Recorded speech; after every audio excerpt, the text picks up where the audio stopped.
Hello everyone, it's Shel C from PaperOcotilloStudio, and today is day 28 of October 2020, and this is my art journal page for today, the hashtag AJ Snark Attack 2020 event going on from Art Joy of Sharing Art Community on Facebook.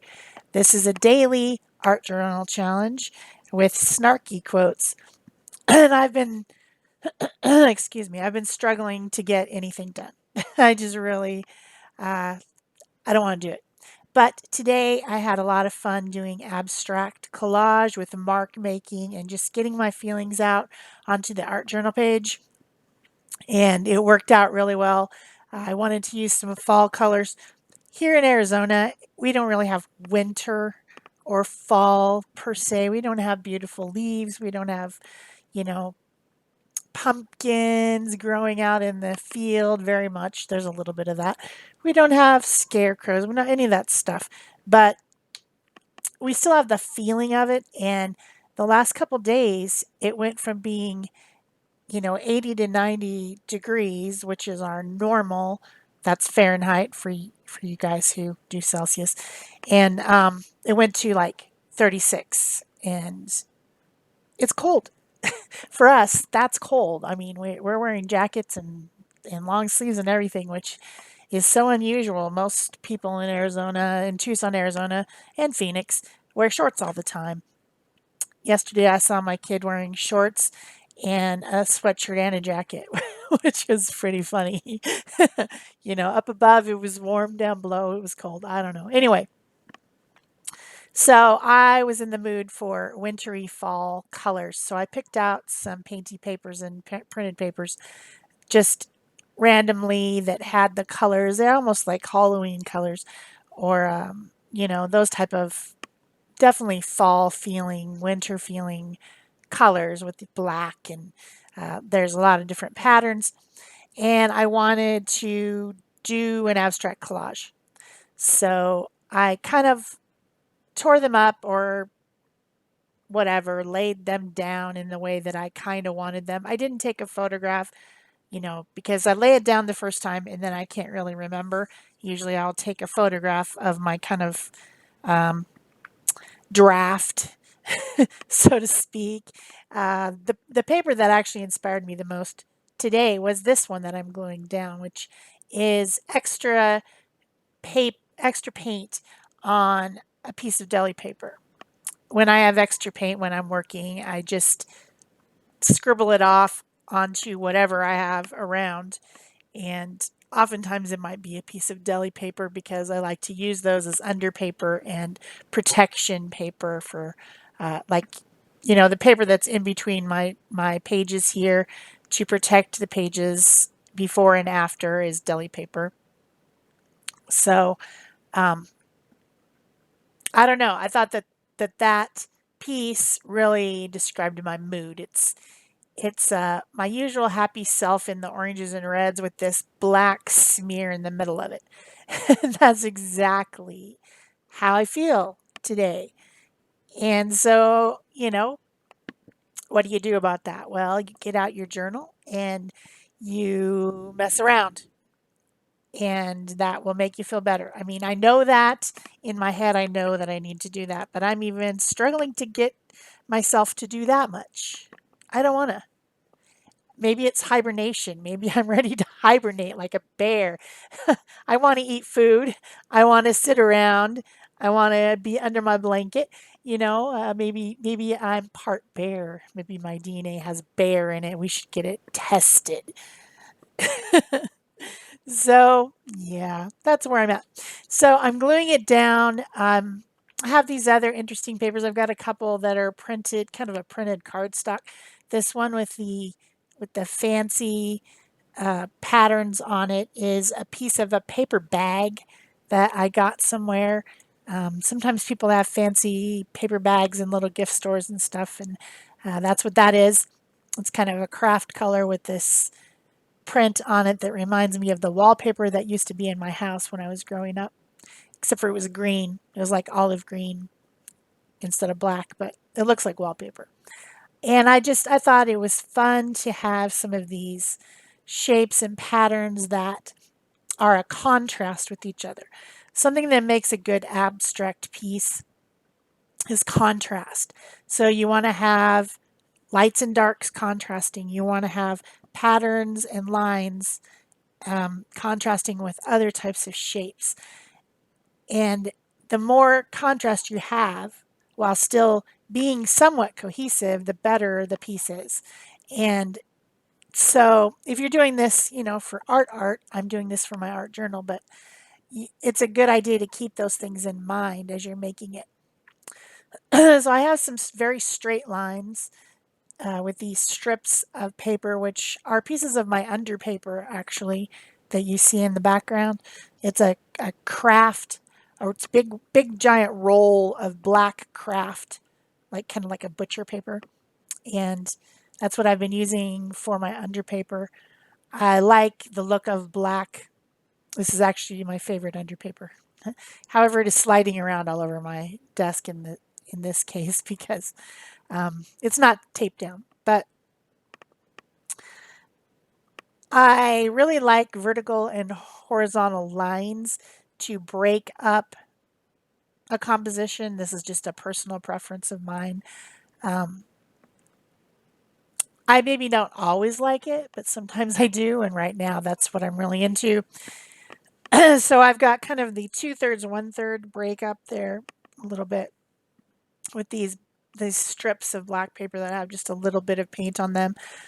And then I'm making more irregular shapes for contrast. So I'm tearing some of the paper not in a straight line. Sometimes I really like to do blocks of paper, and there is some of that. But I'm also making irregular shapes as I'm going. And I need to integrate it. I need to make it so that it's more cohesive as one piece. Also, the edges of that one piece of paper are super white and they're kind of bothering me. So I want to tone them down a little bit. So I'm using a raw sienna, I think it is, raw sienna paint on my fingers. Lately, I've been reading a lot about how you shouldn't use your fingers with acrylic paint.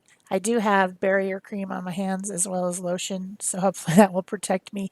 Maybe I should have gotten out gloves, but I just am not feeling gloves. I like to use my fingers. So I'm putting on the paint in places. I like that one light area on the left-hand side where I used a piece of magazine.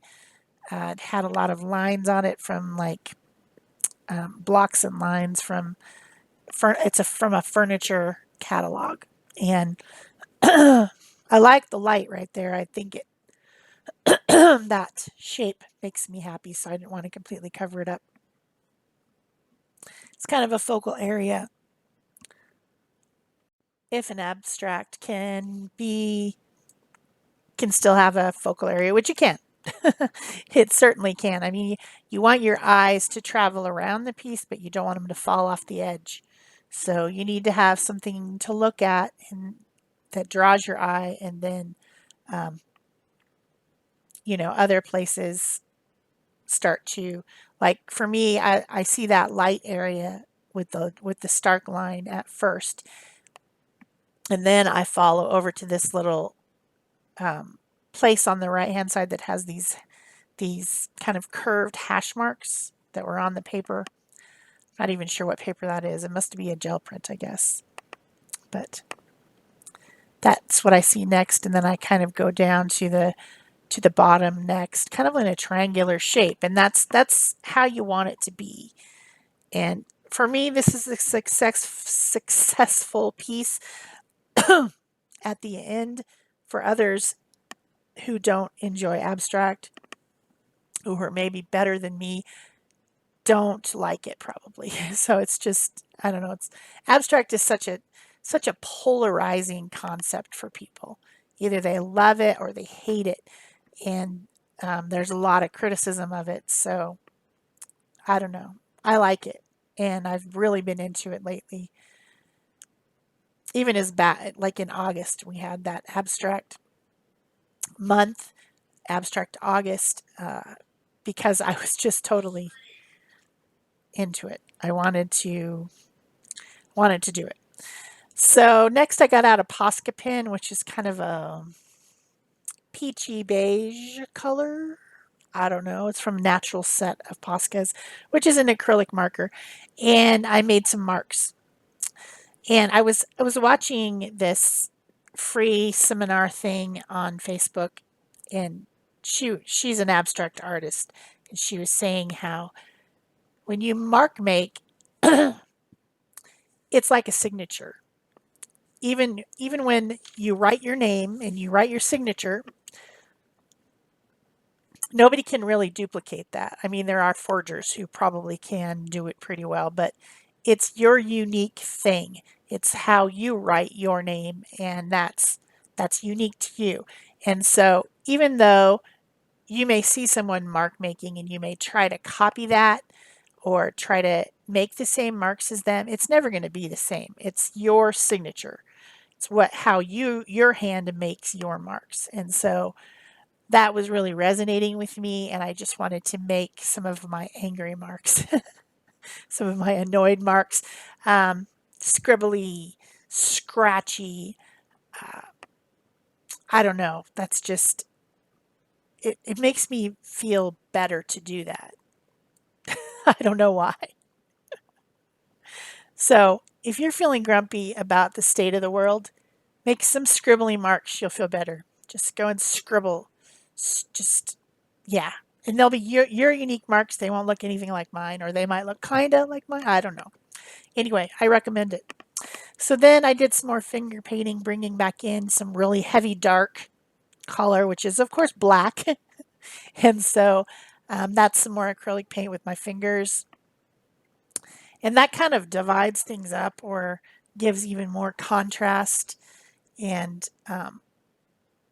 then I took a Stabilo black pencil, and I wanted to make twisty marks. This feels fun too when you just you hold the pencil down, but you try to twist back and forth and make weird um, marks, shapes, whatever. And those made me happy. Then, of course, I got out my new favorite, which is this Stabilo Woody pencil. It's like a big fat pencil in white. Um, Kind of obsessed with it right now. So I wanted to accentuate those curved hash marks that remind me of sound waves or light waves. Uh, I don't know why. I was attracted to that. Then I made some other hash mark type marks. Um, those are kind of fun to do too. They make your brain happy to make hash marks. And I decided to put some more of those curvy lines down here below for this smaller echo down at the bottom that's similar to the one up at the top right. And yeah, just looking at the piece, um, figuring out what I want to do. I thought it needed some like super bright color somewhere. So I got out this light cadmium red paint and made some finger marks. And one of them, as I was drawing, it kind of ended up being more of a hollowed out circle, which I thought that moment was really nice. I liked it. But this is very unique to you too, because nobody else can make the exact finger mark that you can. Yeah, this was making me happy. This is how I wanted to express myself today on day 28 of October 2020. This is how I was feeling. So I grabbed this is a China marker, which is like a wax pencil. And I just wrote this is it, this. And then, of course, I wanted to tie in the snarky, um, the whole event about being snarky. So I was looking for my page. First, I had to dry it off. This is my page of 31 quotes that is posted in the group in case you want to use them. A lot of people have been using other snarky quotes that they like better, but there's one that says, due to recent cutbacks, the light at the end of the tunnel has been turned off. That was perfect for this page because I've got kind of this light reflection situation going on in these kind of circular and then curved hash mark areas. And I just thought that was the perfect quote for this one. So I cut it right out of my page that I printed, which is kind of a smeary inkjet. I didn't want it to be like bam in your face. I wanted it to be there, but I wanted you to see the piece and not necessarily the quote right away as being the thing that you focused on. So I still think that worked. So I glued on these little strips, cut it apart, and glued it on. And that was the finishing for this page for today. I hope you enjoyed it. If you did, please give me a thumbs up. Subscribe, turn on your notification bells if you haven't already, if you're interested in what I'm doing here on my little art channel. You can, of course, comment and express yourself that way. I'll answer you usually within 24 hours, if not sooner. And you can share this on Pinterest or share it on Facebook or share it on Instagram. All those things help, and that makes me happy as well. Thanks for watching. Bye.